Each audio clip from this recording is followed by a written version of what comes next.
City It has isn't been just a my home cookbook, for it's part of being hit here. with the latest global news and insightful documentary. Transition. Understanding the But if you ask reality. them know me. I know they blow tree.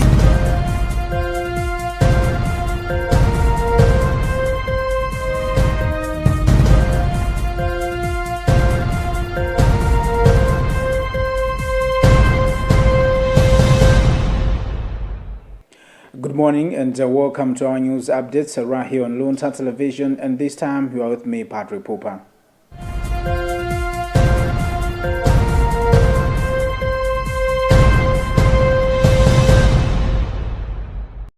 Speaking briefly to journalists in Castle Godolph outside Villa Barbarin, Pope Leo XIV renewed his call for people everywhere to commit themselves to peace and to foster genuine dialogue, pray for peace, work for peace, and reduce heart rate.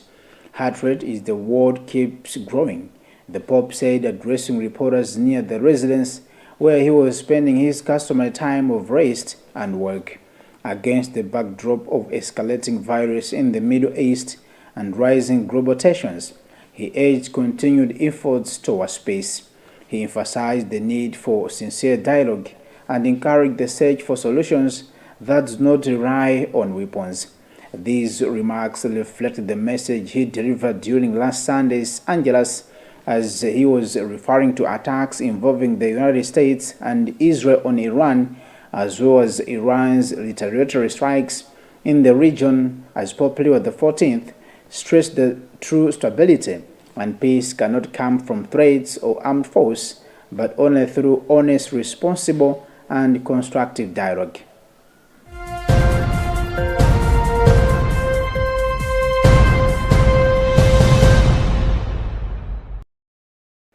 As the date for the by-elections draws closer in some parts of the country, the chairperson of the Malawi Electoral Commission, Meg Annabel Ntalimanja, has urged constituency civic and voter education assistants to remain focused, committed, and dedicated to their work so as to encourage more people to turn out and cast their votes.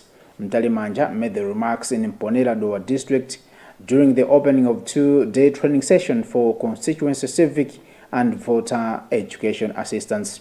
She said she was confident that the forthcoming by-elections would be successful and beneficial to all concerned. Malawi Electoral Commission Meg is said to conduct by-election in some parts of the country on 17 March 2026.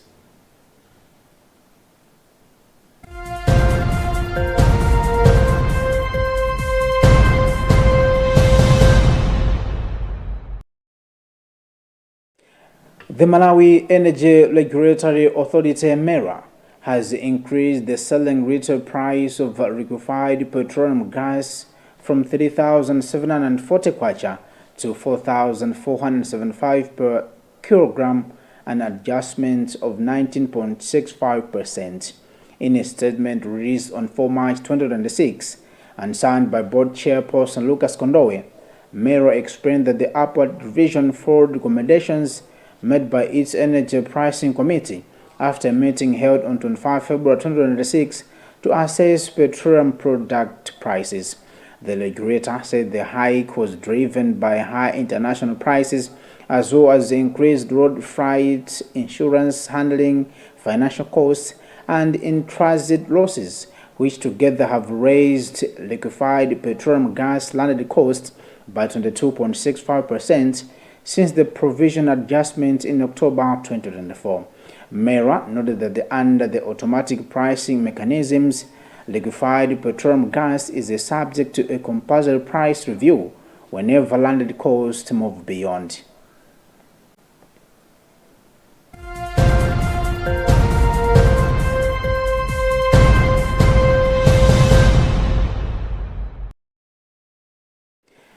The Malawi Health Equity Network (MEHEN) and the Malawi Environmental Health Association (MEHA) have welcomed Executive Order Number 2 of 2026 issued by President Professor Arthur Peter Mutharika, but are demanding free and accessible public toilets nationwide. The two bodies say sanitation is a public health service and a matter of human dignity, warning that privatized free-paying toilets disadvantage low-income citizens. They have called on councils to reclaim public toilets, abolish user fees, and ensure adequate sanitation facilities in public spaces, homes, and commercial institutions. Mehen and Meha say effective implementation of order is key to prevent cholera and other sanitation-related diseases.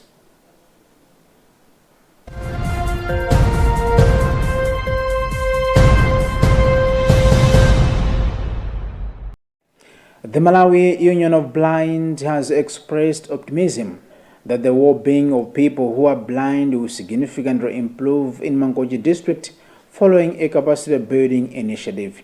The remarks were made by Malawi Union of Blind Director of Inclusion Stuart Chauluka after a two-day training workshop held for members from Namwera and Mangochi. Chauluka explained that before the training, many visually impaired individuals were unaware of the appropriate actions to take when their rights were violated, a situation that left them vulnerable to abuse and discrimination. He said the new knowledge gain has brought renewed confidence, adding that the participants are now better prepared to confront and address such challenges going forward. The training was supported financially by Tilitonse Foundation in partnership with the Comic Relief and UK Aid.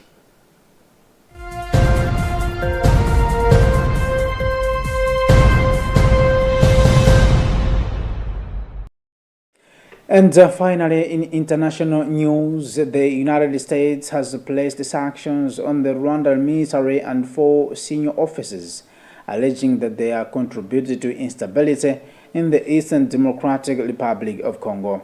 The measure came despite a U.S.-mediated peace agreement signed in December by Rwanda and DR Congo to end the conflict. Washington has sanctioned Rwanda's army and top commanders, accusing them of backing the M23 rebel group and sabotaging peace efforts in Eastern Democratic Republic of Congo. Rwanda has rejected the claims, insisting its military actions are purely defensive. U.S. authorities have imposed penalties on Rwanda's defense forces and 4 high-ranking officials, claiming they are responsible for sustaining violence in Eastern DR Congo by supporting M23 rebel despite a recent peace accord. The U.S. Treasury has accused the Rwandan Defense Force of undermining a December peace deal by aiding the M23 insurgents, leading to sanctions against the army and several senior commanders. Kigali has dismissed the accusations as biased and misleading.